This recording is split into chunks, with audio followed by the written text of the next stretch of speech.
Gladiator 2 came out because Hollywood is completely creatively bankrupt and out of new ideas, and it was pretty universally hated, except by one reviewer that I had already lost just all respect for after he called Rings of Power Season 1 one of the five best shows of 2022.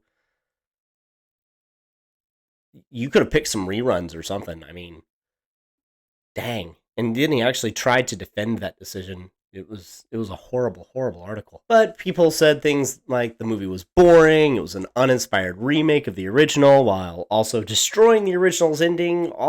Just all kinds of complaints, really. Personally, I didn't see it because this channel doesn't generate money, and I'm not that interested in spending money on movies that I know I won't like when I won't be reimbursed for them. I'm not even going to be able to take it off as a tax write-off. Also, I don't really see this as a review channel of like the current must-see movies. I like to give you my thought-out opinions, not my hot takes. Like I like to examine why I think what I think. I had a very lonely adolescence. Anyway, that means that this opinion is formed by reviews, and several of those reviews made the point that it might be time for Ridley Scott to retire before he completely destroys his legacy. The ship has sailed, and it is far too late for him to go out on top, but maybe retire while he has just, some dignity left. But I have a hot take on that situation.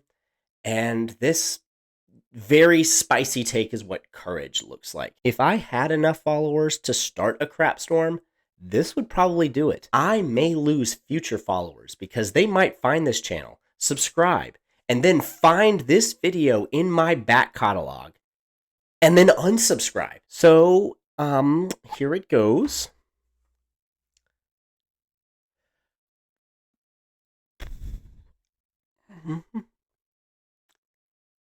Ridley Scott was never a great director.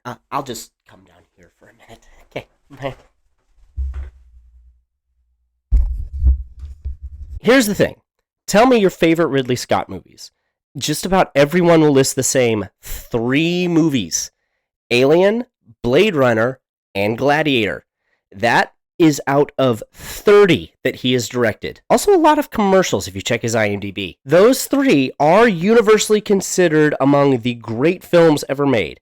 But that is not the best track record. Two of them were very early in his career, and then he didn't make another great movie for 18 years. To be great at something, you need to have a level of consistency, and Ridley Scott is frankly all over the map. Look at these movies. I mean, so this is actually funny. A couple of years ago, he made The Last Duel, and his first movie was called The Duelists, and I thought it would have been very funny and appropriate if after The Duelist was his first movie, his last one was called The Last Duel. I think that's when he should have retired, just for, bookending purposes. But then his second movie was Alien, his second one, and it catapulted him into legend status after not establishing much. And then he did a perfume commercial, then Blade Runner, which, again, the same thing. I didn't even know he directed this. All that I really know about it is that Tim Curry plays Satan, and it is the only movie that my mom ever walked out of because she hated it so much. And I don't really know anybody that says Legend is good. I've never heard of someone to watch over me. Black Rain, I've only seen the cover. Don't know anything about it. Thelma and Louise is a weird one because I feel like we all feel like we're supposed to have seen it because everyone references it all of the time. But ask yourself, has anyone ever told you should watch that movie? 1492, Conquest of Paradise. Don't know that one. Haven't heard of it. White Squall. Don't know that one. Never heard of it. G.I. Jane. Again, we hear it referenced a lot, especially with, Chris Rock getting slapped by Will Smith. But has anyone ever told you that's a good movie? I mean, it has 6 stars on IMDb. That is low. Hannibal, most people say don't watch any of the Hannibal Lecter movies after the first one. Black Hawk Down, people kind of liked, but then completely forgot about. Matchstick Men, people kind of liked, but then completely forgot about. Kingdom of Heaven is, some people are really starting to refine this one, but it's still not considered great.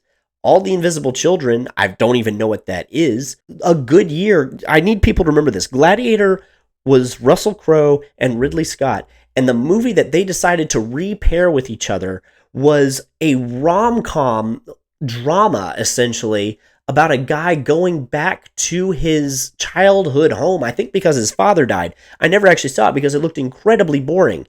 And listen to that plot again. They followed up Gladiator with a Hallmark movie. Then we have American Gangster, which looked really good, and I've heard Denzel Washington is great, but that's like saying water's wet, but no one ever talks about it. Body of Lies, no one ever talks about it. Robin Hood, people didn't like it when it came out.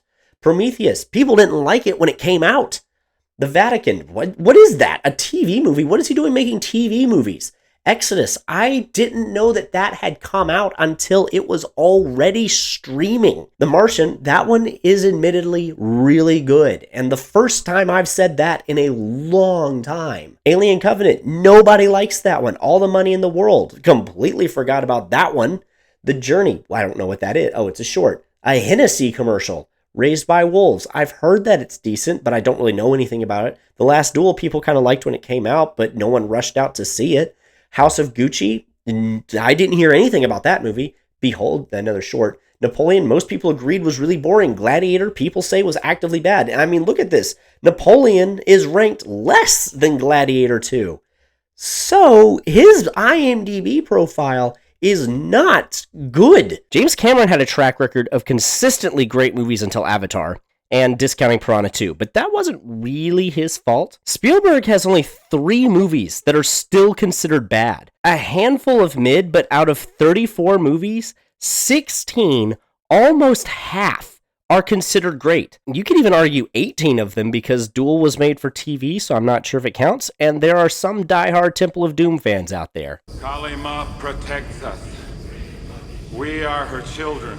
Weirdos. Christopher Nolan has 3 duds out of 11, and the remaining 8 are considered great. Quentin Tarantino is batting 100, according to some. There's a lack of consensus on Jackie Brown. Hitchcock only has forgotten movies, and then periodically one is found like every 3 or 4 years. People are like, man, have you ever heard of this Hitchcock movie? It's brilliant for such and such reasons. Even John Hughes, who is known for his writing, not his directing, 6 out of 8 of those movies are stone cold classics. Ridley Scott is at 10%. I am kind of lying. It's actually 4 great movies, but for some reason people have forgotten about The Martian, despite the fact that it's definitely one of the best movies of the last 10 years. But everyone also forgets Ridley Scott directed it. And let's look at these great movies. I mean, let's start with Alien. I adore Alien. It is one of my top 5 movies of all time. 10 out of 10, will watch anytime with anyone. Well, not quite anytime. My kids need to be in bed. The oldest is 8. But if you look into making that movie, and I have, most of what made it great was the heavy involvement of H.R. Geiger. Twisted little fruitcake. This man looks like the guy who would come up with the aesthetic of an SA metaphor alien. The atmosphere, the design, he had an opinion on all of it. I'm not saying Scott wasn't responsible. He was the director. I'm saying that he shouldn't get sole credit, especially when we've seen what he did later in that series without Geiger's involvement. I'm just gonna skip the Gladiator just to delay really ticking people off. There really isn't much to say. Gladiator is a great movie. Well-paced, well-directed, well-shot. It's awesome. No complaints. I give it a 9. It's not quite a 10 for me. I rewatched it recently, and I found things like the soundtrack it is not a good soundtrack. In the movie, if you listen to it, it's great. But in the movie, it's almost distracting at times. I mean, Hans Zimmer basically completely reused it for Pirates of the Caribbean, and no one noticed it at the time. That's how little impact it had. And okay, now let's go back from 2000 to 1982. I don't like Blade Runner. I am not trying to be provocative. I really don't. I found it boring, meandering. I didn't care about any of the characters. Some of their actions didn't make any sense.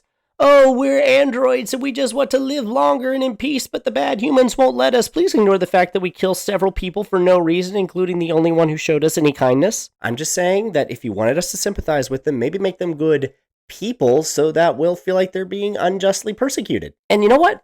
I contend that even Ridley Scott doesn't like this movie. How many versions are there, and which one are you supposed to see exactly? The new art is showing the revised definitive cut of Blade Runner. Seen it?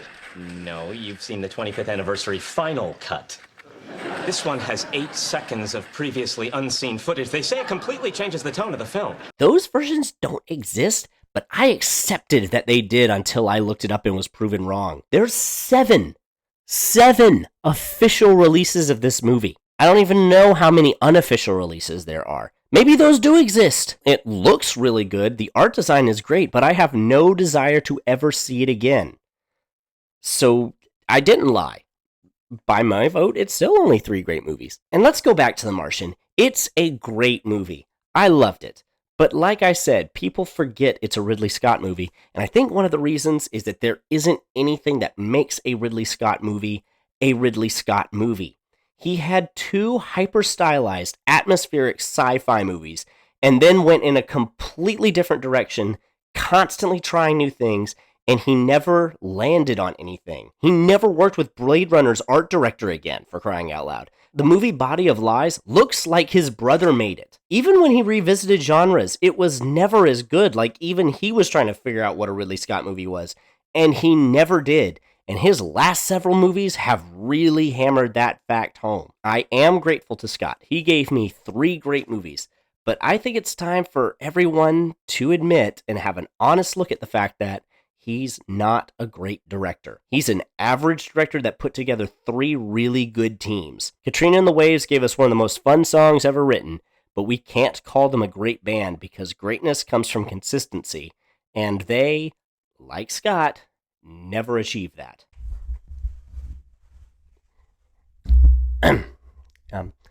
You'll see me next time if you subscribe. Bye.